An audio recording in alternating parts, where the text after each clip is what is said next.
महापालिका निकालानंतर गायब असलेल्या ठाकरे गटाच्या डॉक्टर सरिता म्हस्के या नगरसेविका अखेर सापडलेल्या आहेत। काल ठाकरे गटाचे आमदार मिलिंद नार्वेकर यांच्या घरी त्या दाखल झाल्या। त्यांनी त्यांची भेट घेतली।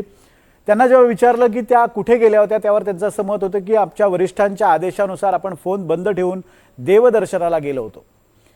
त्यानंतर त्यांनी आज उद्धव ठाकरेंची भेट घेतली, आपलं स्पष्टीकरण दिलं आणि त्यानंतर त्या थेट गेल्या सीबीडीला म्हणजे कोकण विभागीय आयुक्तांकडे आणि त्यांनी तिथं ठाकरे गटात नगरसेवक असल्याची नोंदही केली।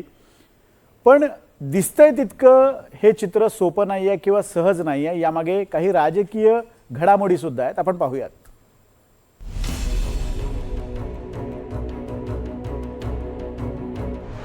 ठाकरेंच्या नॉट रिचेबल नगरसेविका सरिता म्हस्के अखेर परतल्या। म्हणाल्या नवस फेडाला तुळजापूरला गेले होते, देवदर्शनाला गेल्यानं फोन बंद। ठाकरे गटाच्या नगरसेविका सरिता म्हस्के मिलिंद नार्वेकरांबरोबर दिसल्या आणि ठाकरेंचा जीव भांड्यात पडला।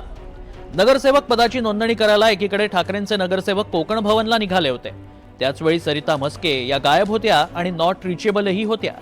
अखेर 24 तासात सरिता म्हस्के सापडल्या, परतल्या आणि समोरही आल्या। म्हणाल्या मी नवस फेडायला गेले, देवदर्शनाला गेल्यानं फोन बंद होता। बघा, मी काल देवदर्शनाला गेले होते, माझा नवस होता आणि आम्हाला कालच्या मीटिंगचं परवा रात्री उशिरा मेसेज आला होता, त्याच्यामुळे मला कल्पना नव्हती। तोपर्यंत मी देवदर्शनाला निघून गेले होते। पण ज्यावेळेस मला ही बातमी कळाली, आम्ही मिलिंद नार्वेकरांच्या संपर्कामध्ये होतो, त्यांना सांगितलं असं असं आहे, आम्ही येतो। पण जेव्हा मीडियामध्ये ही बातमी अशा पद्धतीने जेव्हा फ्लो झाली, तेव्हा आम्हाला वरनं आदेश आले की तुम्ही तुमचे मोबाईल स्विच ऑफ करा, तुम्हाला ट्रेस केलं जाईल, तुम्ही जोपर्यंत आमच्यापर्यंत येत नाही कुणाशी काहीही बोलू नका, म्हणून मी त्यांचा आदेश पाळला। डॉक्टर सरिता म्हस्के यांनी 2017 मध्ये काँग्रेसच्या तिकिटावर निवडणूक लढवली होती। अवघ्या 400 मतांनी त्यांचा पराभव झाला। महापालिकेतल्या पराभवानंतर म्हस्केंनी भाजपमध्ये प्रवेश केला होता। 2025च्या सुरुवातीला भाजपची साथ सोडत त्या शिंदेंच्या शिवसेनेत दाखल झाल्या।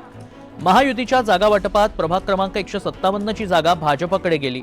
जागा भाजपला सुटल्यानं म्हस्केंनी शिंदेंची साथ सोडत मातोश्रीवर जाऊन मशाल हाती घेतली। नुकत्याच झालेल्या पालिका निवडणुकीत भाजपच्या उमेदवार आकांक्षा शेट्टे यांचा म्हस्केंनी पराभव केला। सरिता म्हस्के काँग्रेस, भाजप आणि शिंदेंची शिवसेना असा प्रवास केला असल्यानं त्या जुन्या मित्रांच्या गळाला लागतात की काय, याबद्दल संशय वाढला होता। हे बघा, कारण ह्याच्या मागे माझा इतिहासच आहे। मी 3 वर्ष शिंदे सेनेतूनच काम केलेलं आहे, पण युतीच्या सरकारामुळे सीट बीजेपीला रिझर्व झाली आणि मी सुद्धा 9 महिने मेहनत घेतली होती आणि उद्धव साहेब ठाकरेंनी माझी मेहनत ओळखली। त्यांनी जाणलं की हे विनिंग सीट आहे, त्याच्यामुळे त्यांनी मला संपर्क केला आणि अगदी शेवटच्या 1 दिवस आधी मला तिकीट मिळालं। फॉर्म भरायची जी लास्ट डेट होती त्याच्या 1 दिवस आधी मला कुठे जाणार नाहीये। बघा, एक गोष्ट सांगते, मी काल जरी नाही आले तरी आपल्याकडे 1 महिना अवकाश असतो इथे येऊन प्रोसिजर पूर्ण करायला। अखेर सरिता म्हस्के कोकण भवनात दाखल झाल्या आणि त्यांनी ठाकरेंच्या शिवसेनेच्या नगरसेविका म्हणून नोंदणी केली। मात्र ठाकरेंच्या एकमेव नगरसेविका गायब झाल्यानं संशय वाढला होता। आता सरिता म्हस्के म्हणतायत मी ठाकरेंबरोबरच राहणार आहे। ऋतिक गवाणकरसह जुई जाधव, NDTV मराठी, मुंबई।